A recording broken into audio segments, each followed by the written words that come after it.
Our today's topic is secretions of small intestine. हमारे intestine में कहाँ कहाँ से स्क्रीशंस होती हैं, कौन कौन से ग्लैंड्स इन्वॉल्व हैं स्मॉल इंटेस्टाइन में स्क्रीशंस के लिए। ठीक है, सबसे पहला ग्लैंड है ब्रूनर्स ग्लैंड। ठीक है, पहला ग्लैंड क्या है? Brunner's gland. इसकी लोकेशन किधर होती है? ये स्टमक जहाँ पे एंड होता है उसको हम क्या कहते हैं? पाइलोरस। और जहाँ पे एम्पुला ऑफ वेटर ओपन हो रहा है ना, यहाँ तक क्या प्रेजेंट होते हैं पूरी ड्यूडेनल वॉल में? Brunner's gland. ठीक है, पाइलोरस से लेकर जहाँ तक एम्पुला ऑफ वेटर है, जहाँ बाइल डक्ट और पेनक्रियाटिक डक्ट ने ओपन होना है, वहाँ तक पूरे में क्या प्रेजेंट है? ब्रूनर्स ग्लैंड प्रेजेंट है। ठीक है, ब्रूनर्स ग्लैंड ने करना क्या है? इन्होंने प्रोड्यूस करना है वाटरी स्क्रीशन या म्यूकस प्रोड्यूस करना है, और साथ साथ बाइकार्बोनेट भी प्रोड्यूस करने हैं। ठीक है, एक वाटरी स्क्रीशन या म्यूकस प्रोड्यूस कर देना है, साथ साथ बाइकार्बोनेट आइंस भी प्रोड्यूस करने हैं। ठीक है, कब कब ब्रूनर्स ग्लैंड जो है वो अपनी स्क्रीशंस करते हैं? पहला स्टिमुलाई है इरिटेशन। इरिटेशन जो है वो केमिकल भी हो सकती है, फिजिकल भी हो सकती है। फूड आ गया तो जाहिर बात है एसिडिक है, उसकी वजह से इरिटेशन होगी ड्यूडेनल एपिथेलियम की, और ब्रूनर्स ग्लैंड जो है वो क्या करेगा? स्क्रीशंस अपनी करेगा। ठीक है, इसके अलावा फूड आ गया, फूड खुद भी जो है वो इरिटेट कर सकता है ड्यूडेनल एपिथेलियम को, म्यूकोजा को, उसकी वजह से भी स्क्रीशंस होंगी। ठीक है, सेकेंड है वागल स्टिमुलेशन। हमारे जो स्टमक है ना, उसमें भी स्क्रीशंस किसके थ्रू होती हैं? वागल स्टिमुलेशन के थ्रू। तो जब जीआई स्क्रीशन स्टमक में गैस्ट्रिक स्क्रीशंस हो रही होती है ना, तो साथ साथ वही वागल स्टिमुलेशन जो है वो ड्यूडेनम में ब्रूनर्स ग्लैंड से भी स्क्रीशंस करवाती है। ठीक है, इसके अलावा जीआई हार्मोन, स्पेशली कौन सा हार्मोन? स्क्रिटिन। हमें पता है स्क्रिटिन ही मेनली क्या करवाता है? वाटरी स्क्रीशन और बाइकार्बोनेट की स्क्रीशन, जैसे वो पेनक्रियास से भी करवा रहा था और लिवर से भी करवा रहा था। ठीक है, तो इसी तरह स्क्रिटिन इधर भी क्या करवाएगा? ब्रूनर्स ग्लैंड से भी स्क्रीशन करवाएगा। ठीक है, अब ब्रूनर्स ग्लैंड का इसका मतलब फंक्शन क्या क्या हुए? एक, प्रोटेक्शन ऑफ ड्यूडेनल वॉल। जब एसिडिक काइम आना है ना इधर, तो अगर ब्रूनर्स ग्लैंड नहीं होगा तो एसिडिक काइम क्या करेगा? ड्यूडेनल एपिथेलियम को डैमेज कर देगा। ठीक है, तो ब्रूनर्स ग्लैंड क्या करता है? इधर म्यूकस क्रिएट करके रखता है, जिसकी वजह से एसिडिक काइम उसको अफेक्ट नहीं करता। दूसरा, न्यूट्रलाइज एसिडिक काइम, जो साथ साथ वो बाइकार्बोनेट रिलीज कर रहा है, बाइकार्बोनेट क्रिएट कर रहा है, उसकी वजह से एसिडिक काइम क्या हो जाएगा? न्यूट्रलाइज हो जाएगा। तो हमारी ड्यूडेनल एपिथेलियम जो है वो प्रोटेक्टेड रहती है। ठीक है, इनहिबिटेड बाय सिंपैथेटिक स्टिमुलेशन। हमारा जो ब्रूनर्स ग्लैंड है ना, इसकी स्क्रीशंस जो है वो कौन इनहिबिट करता है? सिंपैथेटिक स्टिमुलेशन इसकी स्क्रीशंस इनहिबिट कर देती हैं।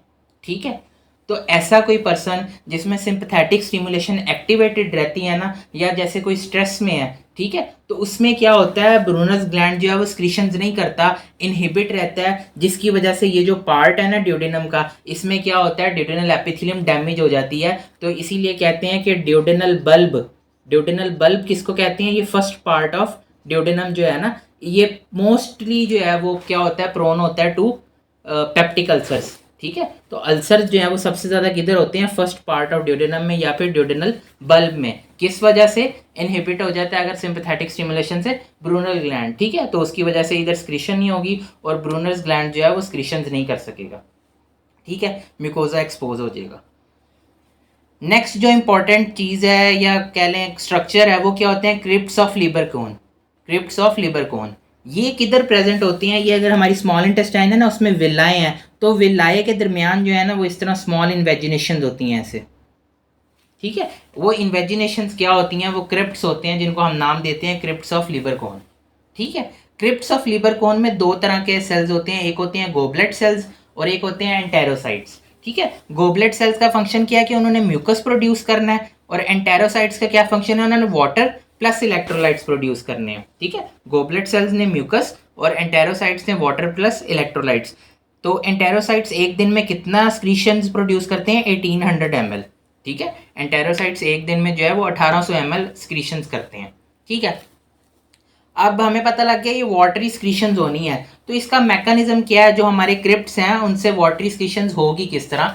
तो ये हमारा स्क्रीशन ऑफ वाटरी फ्लूइड किस तरह होती है, इधर देखें।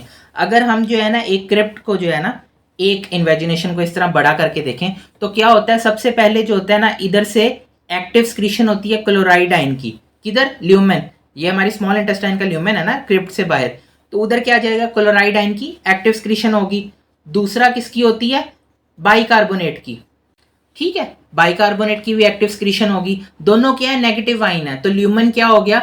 नेगेटिव हो गया, जिसकी वजह से sodium ion positive charge ion जो है वो साथ अट्रैक्ट होता है और वो भी ल्यूमेन में चला जाता है। जब इतने सारे सोल्यूट्स ल्यूमेन में जा रहे हैं तो वाटर कैसे पीछे रहेगा, वाटर जो है वो ऑस्मोसिस के थ्रू वो भी ल्यूमेन में चला जाता है। तो इस तरह क्या होता है, वाटरी स्क्रीशंस प्रोड्यूस होती हैं। ठीक है, सबसे पहले क्लोराइड आयन गया, फिर बाइकार्बोनेट गया, नेगेटिवली चार्ज की वजह से सोडियम अट्रैक्ट हुआ, वो भी ल्यूमेन में गया, और साथ वाटर थ्रू ऑस्मोसिस ल्यूमेन में चला गया। ठीक है, अब जब ये जो है ना क्रिप्ट ने जो है ये सारी वाटरी स्क्रीशन और इलेक्ट्रोलाइट्स प्रोड्यूस किए ना, ये क्या होते हैं, ये काइम के साथ जाके जो है वो मिक्सअप हो जाते हैं। ठीक है, जब ये काइम के साथ मिक्सअप हो जाते हैं तो विलाय जो है ना ये वाटर और न्यूट्रिएंट्स जो है ना इलेक्ट्रोलाइट्स ये फिर से रीअब्सॉर्ब कर लेता है। ठीक है, तो इस तरह क्या होता है, डाइजेशन भी हो जाती है और साथ साथ न्यूट्रिएंट्स जो है वो दोबारा रीअब्सॉर्ब हो जाते हैं। ठीक है, ये वाटरी स्क्रीशन हुई, काइम के साथ मिक्स हुई और विलाय ने क्या किया, इनको दोबारा से रीअब्सॉर्ब कर लिया।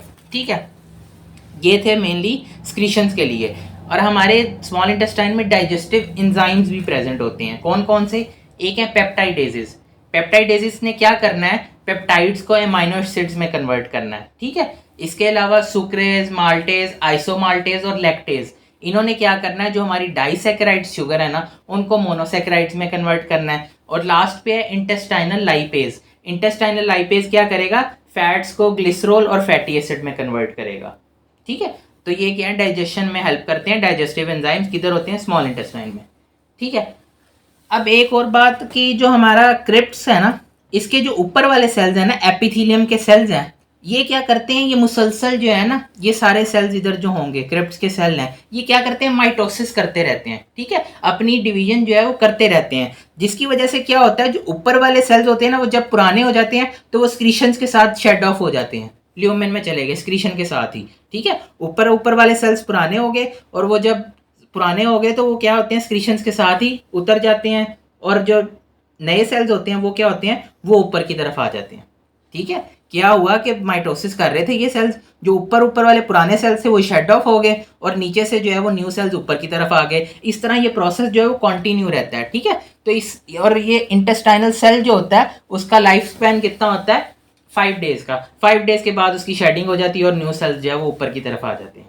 ठीक है, अब जो रेगुलेशन है हमारी स्क्रीशन और स्मॉल इंटेस्टाइन की, रेगुलेशन कौन करता है, local enteric nervous system reflexes, जैसे कि इरिटेशन। ठीक है, इरिटेशन हुई उसकी वजह से स्क्रीशन प्रोड्यूस हो जाएंगी।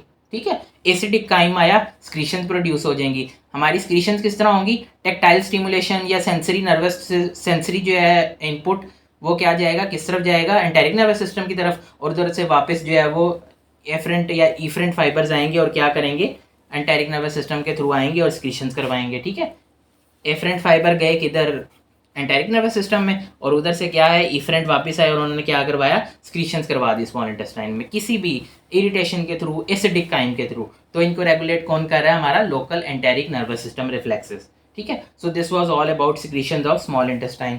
Thank you so much.